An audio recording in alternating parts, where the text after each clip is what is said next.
Middle east में तनाव अब सिर्फ ईरान और अमेरिका तक सीमित नहीं रह गया है। अब इसमें सऊदी अरब, पाकिस्तान और यमन के हूती विद्रोहियों का नाम भी तेजी से चर्चा में है। एक तरफ पाकिस्तान के सेना प्रमुख जनरल असीम मुनीर का बयान सामने आया है कि अगर सऊदी अरब पर हमला होता है तो पाकिस्तान इसे अपनी सुरक्षा से जुड़ा मामला मानेगा, अपने ऊपर हुआ हमला मानेगा। दूसरी तरफ रिपोर्ट्स में दावा किया जा रहा है कि बाब अल मंडेब जलडमरू मध्य के आसपास हूती लड़ाकों ने मिसाइल और ड्रोन तैनात कर दिए। ऐसे में सवाल उठ रहा है कि क्या पाकिस्तान ईरान और अमेरिका के बीच मध्यस्थ बनने की कोशिश कर रहा है वहीं, या फिर वो खुद इस पूरे संकट में फंसता जा रहा है। दरअसल पाकिस्तान के आर्मी चीफ जनरल असीम मुनीर ने ईरान को आंख दिखाते हुए एक बड़ा बयान दे दिया। मुनीर साहब ने कहा है कि सऊदी अरब पर कोई हमला हुआ या कोई भी हमला सीधे पाकिस्तान पर हमला माना जाएगा और यह हमारे लिए एक रेड लाइन है, लक्ष्मण रेखा है। अब सुनने में तो यह बयान बड़ा दमदार लगता है, जैसे कोई महाशक्ति, कोई ताकतवर देश किसी को चेतावनी दे रहा हो।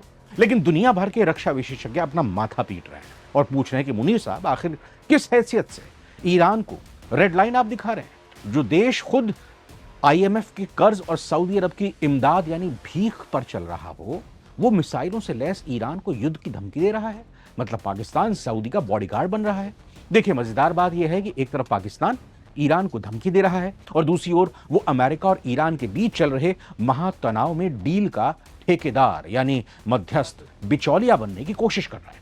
पाकिस्तानी हुक्मरान वाशिंगटन और तेहरान के पिछले दिनों चक्कर काट रहे थे ताकि दोनों के बीच सुलह कराई जा सके।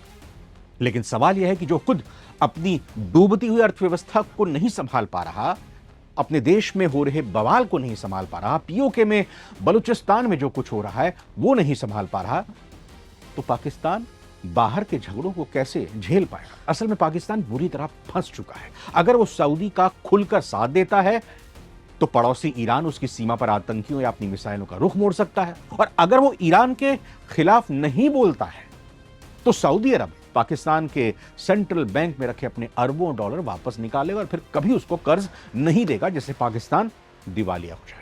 लेकिन इस पूरी लड़ाई का सबसे खतरनाक मोड़ पाकिस्तान से दूर समंदर के संकरे रास्ते पर आ चुका है।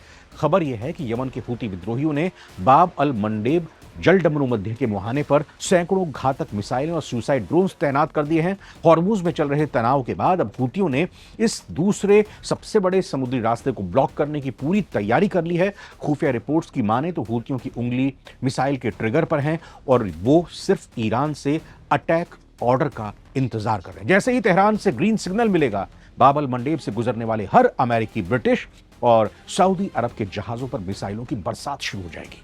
और अगर ऐसा हुआ तो स्वेज नहर का रास्ता पूरी तरह ठप हो जाएगा और दुनिया भर में तेल, गैस और बाकी सामानों की सप्लाई चेन तबाह हो जाएगी।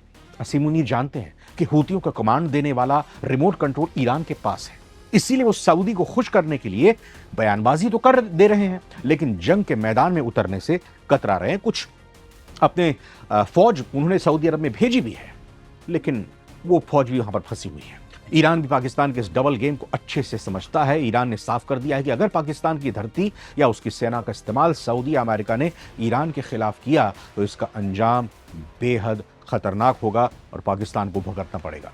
पाकिस्तान के भीतर पहले से ही बलूचिस्तान और सीमाई इलाकों में जो अशांति है, ईरान उसे हवा दे सकता है। यानी मुनीर साहब ने जो रेड लाइन खींची थी वो खुद पाकिस्तान के गले का फंदा बन चुकी है। तो लब्बुल अब यही है कि मिडिल ईस्ट की इस आग में पाकिस्तान सिर्फ एक मोहरा बनकर रह गया है, जो अपनी औकात से बड़ी बातें कर रहा है। बातें तो कर रहा है, डींगे तो हाँक रहा है, लेकिन हकीकत में उसके पास कोई रास्ता नहीं है। बाब अल मंडेब पर तैनात हूतियों का बारूद पूरी दुनिया के साथ साथ पाकिस्तान की किस्मत का फैसला भी कर सकता है। वैसे आपको क्या लगता है, क्या जनरल असीम मुनीर का ईरान को रेड लाइन दिखाना पाकिस्तान को भारी पड़ेगा? अपनी राय नीचे कमेंट बॉक्स में जरूर लिखें।